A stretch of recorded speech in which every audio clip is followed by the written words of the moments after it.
కిందటి ఎపిసోడ్ లో మహాభారతంలోని కీలక ఘట్టమైన హస్తినాపురం ముగ్గురు యువరాజుల యొక్క జన్మాంతర రహస్యాల గురించి అయితే తెలుసుకున్నాం. అలాగా ముగ్గురు యువరాజుల్లో పెద్దవాడైన ధృతరాష్ట్రుడు తన తమ్ముడైన పాండురాజు మరియు విదురుని సహాయంతో రాజ్యాన్ని ఎంతో సుభిక్షంగా ధర్మపాలనతో పరిపాలిస్తూ ఉన్నాడు. ఇంతలో ధృతరాష్ట్రుడికి పెళ్లి వయసు అయితే వచ్చింది. భీష్ముడు ధృతరాష్ట్రుడికి పెళ్లి చేయాలని నిశ్చయించుకున్నాడు. అయితే ఇంతకు ముందు ఒకసారి రాజ్యానికి వారసులు లేక మంత్రిమండలి అంతా కూడా చిక్కుల్లో పడింది. కానీ మళ్లీ రాజ్యానికి అటువంటి పరిస్థితి రాకూడదని భావించి ధృతరాష్ట్రుడికి తగిన భార్య మరియు రాజ్యానికి మంచి సంతతిని ఇచ్చే యువరాణి కోసం భీష్ముడు వెతుకుతున్నాడు. సరిగ్గా అదే సమయానికి గాంధార రాజ్యాధీశుడి యొక్క కుమార్తె గురించి అయితే తెలిసింది. గాంధారి పరమశివుడి కోసం తపస్సు చేసి 101 మంది సంతానం కోసం అయితే వరం పొందింది. అలాగా గాంధారిని ధృతరాష్ట్రుడికిచ్చి వివాహం చేస్తే రాజ్యానికి గాని వంశానికి గాని ఎటువంటి సమస్య భవిష్యత్తులో రాదని తెలుసుకొని భీష్ముడు విదురుడితో చర్చించి ధృతరాష్ట్రుడికి మరియు గాంధారికి వివాహం చేయాలని నిశ్చయించుకున్నాడు. ఆ మరుసటి రోజే భీష్ముడు వజ్ర వైడూర్యాలు, బంగారాలు, నగలు అన్ని తీసుకొని వివిధ రకాలైన బహుమతులతో పాటు గాంధార రాజ్యానికి రాజైన సబలుడి దగ్గరికైతే వెళ్ళాడు. అలాగా గాంధార రాజ్యాన్ని చేరుకున్న భీష్ముడు సుబలుడితో ఇలా అంటాడు: హస్తినాపుర యువరాజైన అతి బలవంతుడు, పరాక్రమవంతుడు, తేజో సంపన్నుడైన ధృతరాష్ట్రుడితో అయితే మీ కుమార్తె అయిన గాంధారి వివాహాన్ని అయితే నిశ్చయించానని చెప్తాడు.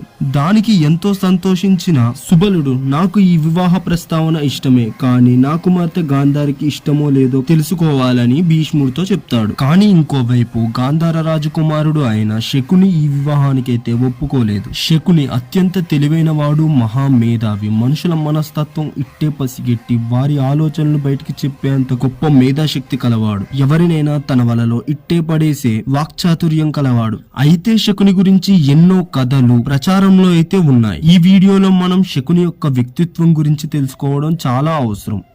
అయితే అందరూ చెప్పే కథ శకుని గురించి ఒకటైతే ఉంది. శకుని సోదరి అయిన గాంధారికి ఉన్న దోషం కారణంగా ఆమెకి వివాహం ఎవరితో జరిగితే వారు మరణిస్తారని తెలుసుకొని ఆమె వివాహం ఒక గాడిదతో చేపించి ఆ గాడిదనైతే చంపేశారని తెలుసుకుని భీష్ముడు అవమాన భారంతో శకుని యొక్క తండ్రిని, శకునితో పాటు 99 మంది తన సోదరుల్ని కారాగారంలో బంధించి రోజుకి ఒక్కొక్కరికి ఒక్కొక్క మెతుకు చొప్పున భోజనం మాత్రమే పెట్టి వారిని చిత్రహింసలు పెట్టేవాడని చెప్తారు.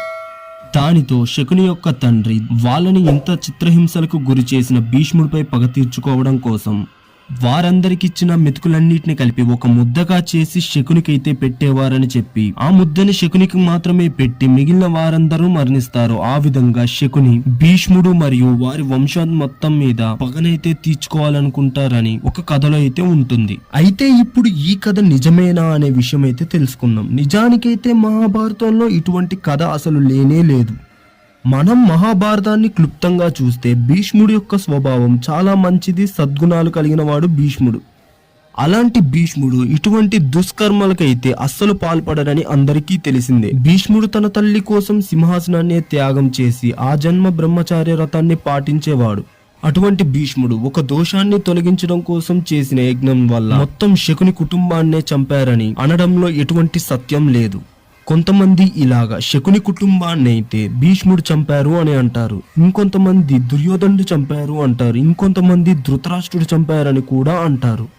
భీష్ముడు ఉండగా ధృతరాష్ట్రుడు ఇటువంటి కార్యానికి చేపట్టాడని ఎవరూ నమ్మరు. అలాగే దుర్యోధనుడు కూడా తన తల్లి యొక్క దోషాన్ని తొలగించడం కోసం యజ్ఞాన్ని దృష్టిలో పెట్టుకుని తన తల్లి కుటుంబం మొత్తాన్ని చంపేశాడంటే ఎవ్వరూ నమ్మరు. అలాగైతే ఈ కథలు ఎలాగ పుట్టాయని అందరికీ అనిపిస్తుంది. మహాభారత కథల్ని ఇంకా రసవత్తరం చేయడం కోసం తరువాతి కాలపు కవులు వారి రచనల్లో, కావ్యాల్లో, సినిమాల్లో, నాటకాల్లో ఇలాంటి కథలనైతే సృష్టించారు. ఇందులో ఎటువంటి సమస్య అయితే ఉంటే వాళ్ళని వ్యాస భారతాన్ని అయితే ఒకసారి చదవమని చెప్తాను.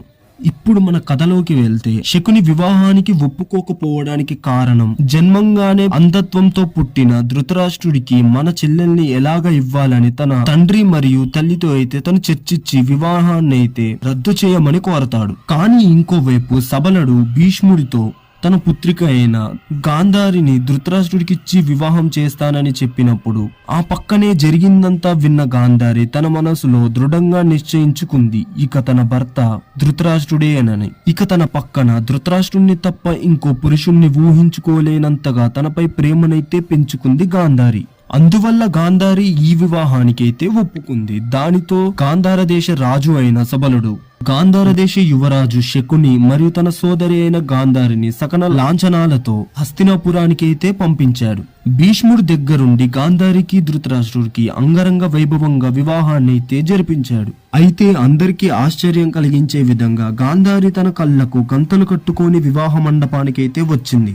గాంధారిని ఇదేంటి అని అందరూ ప్రశ్నించగా అప్పుడు గాంధారి భార్య భర్తలో సగభాగం అని చెప్పింది. అంటే భర్త సుఖ సంతోషాలన్నిటిలో కూడా భార్య పాలు పంచుకోవాలని చెప్పి, నా భర్త చూడలేని ఈ ప్రపంచం నాకు కనిపించాల్సిన అవసరం లేదు, అలాగే నన్ను ఒక గుడ్డివాడికిచ్చి నా జీవితం ఆగం చేశారనే అపవాదు నా భర్త అయిన ధృతరాష్ట్రుడికి అయితే ఉండకూడదని చెప్పి, అందువలనే నేను ఈ నిర్ణయం తీసుకున్నానని అందరితో అంది. దీని తర్వాత అయితే వారి వివాహం అంగరంగ వైభవంగా ఎంతో ఘనంగా అయితే జరిగింది. ఇక ధృతరాష్ట్రుడి తమ్ముడు అయిన పాండురాజు అతి పరాక్రమవంతుడు, ధీరుడు, శూరుడు, అమిత తేజో సంపన్నుడు. వివాహం చేయాలని కూడా భీష్ముడు నిర్ణయించుకున్నాడు. అదే సమయానికి కుంతీభోజుడు తన కూతురు అయిన కుంతీదేవికి వివాహ స్వయంవరాన్నైతే ప్రకటించాడు. అయితే ఈ వార్త అయితే హస్తినపురానికి చేరింది. అయితే సూర్యుడు అనే యాదవ రాజు ఉండేవాడు. తన పెద్ద కూతురు అయిన ప్రద.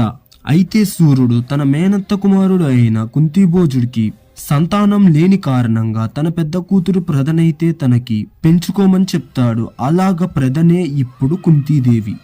అయితే ఇలాగా కుంతీదేవి కుంతీభోజుని యొక్క రాజభవనంలోనే పెరిగింది. అలాగ ఒకరోజు దుర్వాస మహర్షి కుంతీభోజుని యొక్క రాజ్యానికైతే వచ్చాడు. ఇక్కడ దుర్వాసుడు ముక్కోపి, అంటే చిన్న చిన్న విషయాలకే శపిస్తూ ఉంటాడు. ఇదే కారణం చేత దేవతలకు కూడా దుర్వాస మహర్షి అంటే చాలా భయం. అయితే కుంతీదేవి దుర్వాస మహర్షిని చూసి భయపడకుండా సేవించి సకల మర్యాదలతో సత్కరించింది. దానికి ఎంతో సంతోషించిన దుర్వాస మహర్షి కుంతీదేవి వైపు చూస్తూ, నీకు ఓ మంత్రోపదేశం చేస్తాను. అయితే నువ్వు ఆ మంత్రాన్ని ఉపయోగించి నువ్వు ఏ దేవతని పిలిచినా కూడా ఆ దేవత అక్కడికి ప్రత్యక్షమై నువ్వు కోరినట్టుగా పుత్రుల్నైతే నీకు ప్రసాదిస్తారు అని వరమిచ్చి అక్కడి నుంచి దుర్వాస మహర్షి అయితే వెళ్లిపోతాడు. అయితే ఒకరోజు కుంతీదేవి ఒంటరిగా గంగా నదిలో స్నానం చేస్తూ ఉండగా కుంతీదేవి మనసులో ఒక సందేహం అయితే నెలకొంది. అసలు దుర్వాస మహర్షి ఇచ్చిన వరం నిజంగానే పనిచేస్తుందా అని తెలుసుకోవడానికి పరీక్షించాలనుకుంది. అదే సమయానికి చీకటిని చీల్చుతూ ప్రపంచానికి వెలుగు పంచడానికి వస్తున్న సూర్యుడు కుంతీదేవికి కనిపించాడు. ఎర్రటి రంగులతో అపారమైన తేజస్సుతో వెలిగిపోతున్న సూర్యుడు ఆకాశంలో అయితే అగ్నిని విదజల్లుతున్నట్లుగా కుంతీదేవికి అయితే కనిపిస్తాడు. అప్పుడు కుంతీదేవి, ఒకవేళ నేను సూర్యుడిని పిలిస్తే సూర్యుడు వంటి అమిత తేజో సంపన్నుడు అయిన వీరుడు సూర్యుడు నాకు జన్మిస్తాడా అని అనుకోని బాల్య చాపల్యంతో తన కన్నులను మూసుకొని, ఓ సూర్యదేవ, నాకు నీ వంటి తేజో సంపన్నుడు పరమ వీరుడు శూరుడు అయిన పుత్రుని జన్మించాలని దుర్వాస మహర్షి తనకిచ్చిన మంత్రోపదేశాన్ని అయితే ఇక్కడ జపిస్తుంది.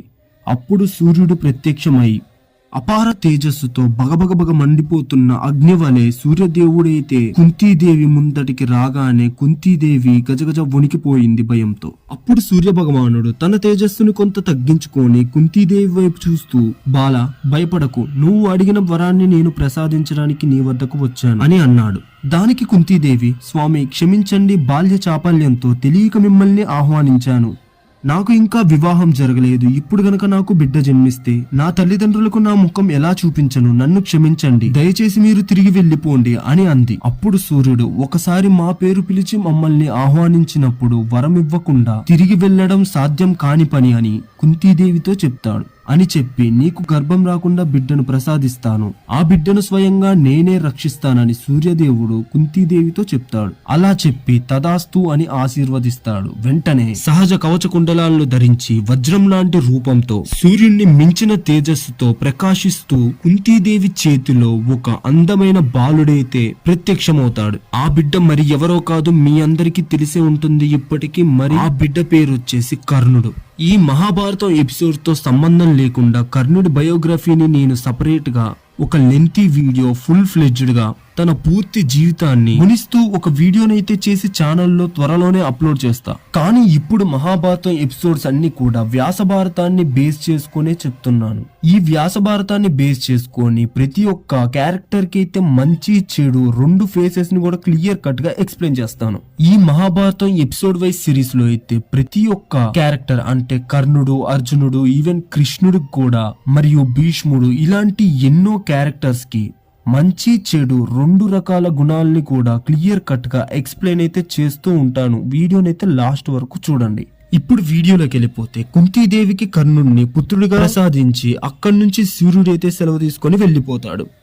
అలాగా ఆ బిడ్డను చూస్తూ కుంతీదేవి ఇప్పుడు ఈ బిడ్డను తీసుకొని నేను మా తల్లిదండ్రుల దగ్గరకు ఎలా వెళ్ళను అని, అలాగనే ఈ బిడ్డను చూస్తే నా మనసు అయితే తరుక్కుపోతుంది, ఈ బిడ్డని ఇలాగా వదిలివేయలేను అని ఆలోచిస్తున్న కుంతీదేవికి సముద్రం అంటే గంగా నదిలో కొట్టుకు వస్తున్న బంగారం వజ్రాలతో నిండిన ఒక పెట్టె అయితే కనిపిస్తుంది.